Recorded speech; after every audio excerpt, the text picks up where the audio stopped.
I'm not entirely sure it's a good idea to do a podcast when a rant is coming on.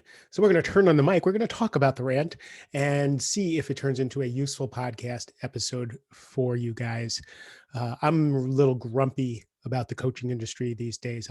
If you listen to my podcast, you know I'm not a big fan of the coaching industry. I love coaches. I love coaching. I love what we can do for people. I love what the process does for you when you enter into that kind of a relationship, the commitment and the energy and the motivation to accomplish things you never thought you could do before with a coaching relationship. Love coaching relationships, hate the coaching industry. So coaches have been triggering me quite a bit over the last couple of days, especially. And as we know, when I'm triggered, when I'm resentful, when I'm angry, I usually know it's something to do with me, something I haven't asked for, a boundary I haven't set, maybe a little bit of resentment of other people's success, maybe, and I do my work on that to figure out why it is they're triggering me.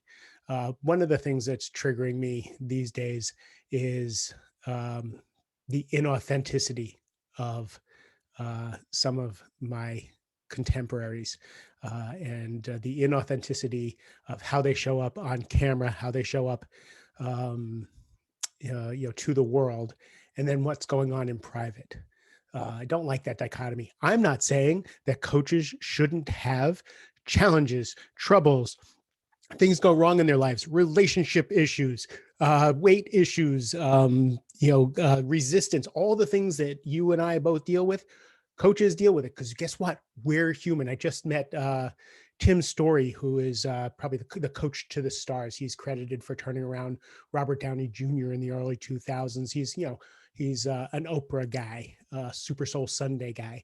And it was really nice in the conversation. He was very candid about all his humanity. And I was really appreciated that.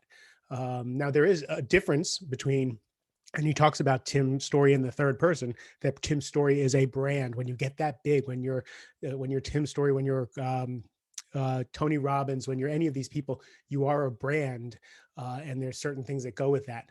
But as far as coaches are concerned, this inauthenticity that I'm lamenting is where do I want to go with this? It's funny because my partner John made a joke about media mark versus real mark, media mark versus real mark. I'm like, what the hell is media mark?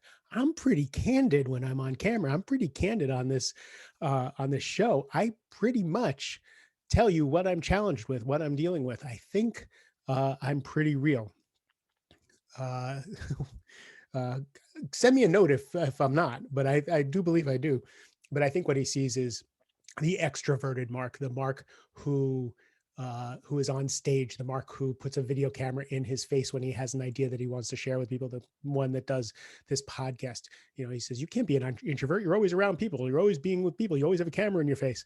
You're always on stage. And I'm like, yeah, I can be an introvert and that. So I think that's the difference that he sees, is that for me, curling up on the couch with the dogs and a good TV show is a hot Saturday night. I'm good with that.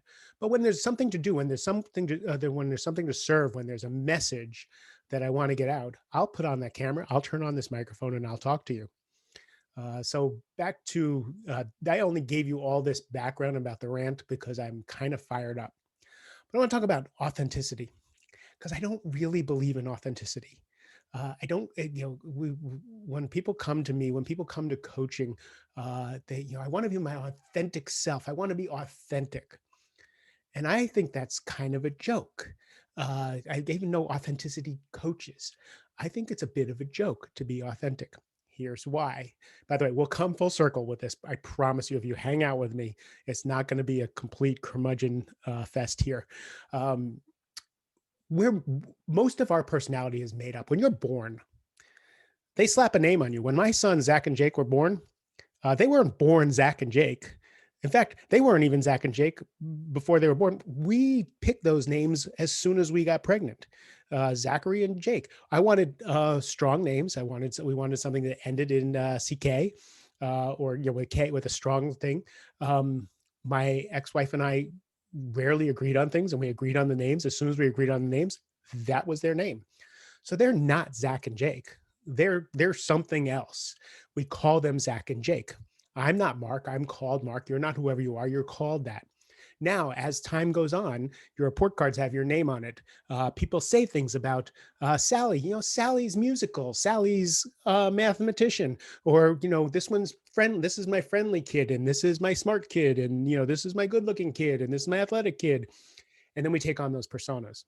And then things happen in childhood that are good and bad and ugly. We get laughs when we're on stage, and all of a sudden we think we're funny. So that's part of our persona. That's part of who we think we are. Or we go on stage and we bomb, and we think, oh my God, we can't ever do anything like that. Somebody hurts us. We have trauma. Somebody abuses us. That all goes into our personality, this thing that we make up in order to interact with the world. Stay with me.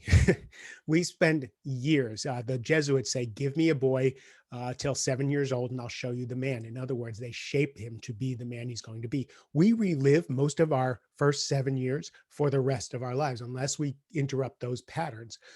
The Enneagram, a lot of these personality types come from, excuse me, decisions that we made when we were little.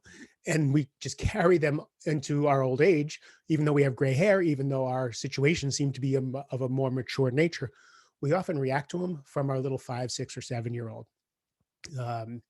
So if you agree with that premise, then you understand why, for me, authenticity is, am I just getting down to my actual conditioning? So what actually is authentic? Now, here's where reinvention comes in. Steve Chandler wrote a really good book called Reinvention. And the premise of that is that our personalities, who we think we are, this rigid set mindset that we're this thing and we're always going to be this thing, is a fallacy, and that we can be more supple, and that we can be more flexible and rangy, and we can change. So I've decided, for me, authenticity isn't really a thing. It's more, who do I want to be? Who do I want to create? How do I want to let go of that conditioning from before? Again, I talked about how I'm an introvert. I've taken that as part of my identity, that I am an introvert. I'm not an introvert or an extrovert. I'm not anything. I just am. But I kind of like the shtick of the fact that I don't want to be around people a lot of the time. So I'm an introvert. So now, if I'm creating who I am, now the world starts to open up. There's things I can do that I didn't think I could do before. I'm this kind of person, therefore I don't do that. Well, if I'm not really a set kind of person, do I want to do? And can I create myself to be that person? So that's why authenticity is really sketchy for me. When people say, I want to be my authentic self, you're going to have to peel that onion all the way back to the I am, because anything after I am is a lie, is made up. You just are. You are existence. You are awareness. We are oneness.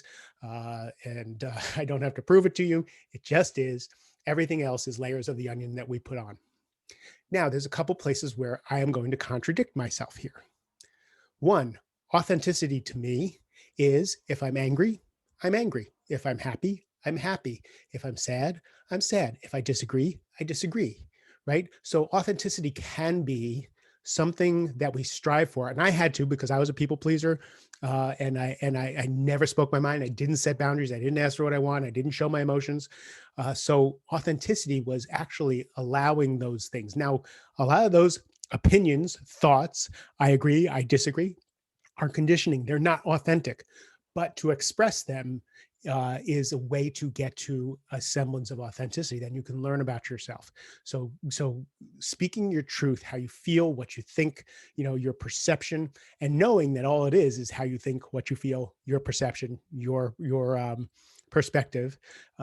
Then now you have a conversation, and you're getting towards what we're calling authentic. Here's another piece of authenticity that I do understand, is that a fish swims, a bird flies, right? A tree, makes oxygen. So there's an essence to things. So I do believe that as an expression, when you come into the world, there's some sort of essence to us. For me, my essence seems to be a very connecting person, someone who can connect and have empathy for another person. That seems to be my superpower. So that seems to be uh, an innate authenticity to whatever this I am that decided to incarnate. God, I hope I'm not getting too crazy for all you. So, if you just have to sing, if you just have to paint, if you love tinkering with tools and building things, if you love the ins and outs and ups and downs of business. My friend Katie Nelson, who I've had on the podcast, she's a business coach. She loves the ins and outs and ups and downs of business and spreadsheets and how many calls are you making and all that stuff. I hate that stuff. So our essence, we start to move towards, accounting or singing or engineering. So there's something there that we're guided to. So for me, let's wrap this up. One, coaching industry, not a fan of. Coaches, totally a fan of. Two, authenticity, not so sure how to get to our authentic self, except to the I am. And once the I am goes, Mark disappears, you disappear, we're all one. And that's when Shangri-La happens, the Messiah comes, the second coming, whatever you want to call it, and we're all good. Now we'll go to, authenticity in speaking our mind, saying our emotions, feeling our emotions, sharing our emotions. And by the way, once you can share your emotions uh, responsibly, then you can choose to and share them selectively and where it works. And then to true authenticity is what is our essence? What is calling to us? What is and that what is it that moves us? And in life, do I feel water? Like I got this, this fish tank. I feel water. There's some essence there. There's some authenticity there. So what moves you? Where are you drawn? Now we're getting to something where we might be able to call it authentic. All over the map here. This, is going to be a chapter in the book. So we'll have to, my saying it to you all, I can't edit it while I'm talking. So I just say it to you and you get the unvarnished version of my crazy thoughts. And then when we put it in the book, we'll edit it and make it sound really smart. So I appreciate you hanging out with me. More and more, I have people who listen to every podcast and who let me know that. And it's kind of mind blowing to me, the thousands of people who are listening to this podcast. It just blows my mind. So thank you. I appreciate you more than you could ever possibly know. I love you a ton and have a great rest of the day.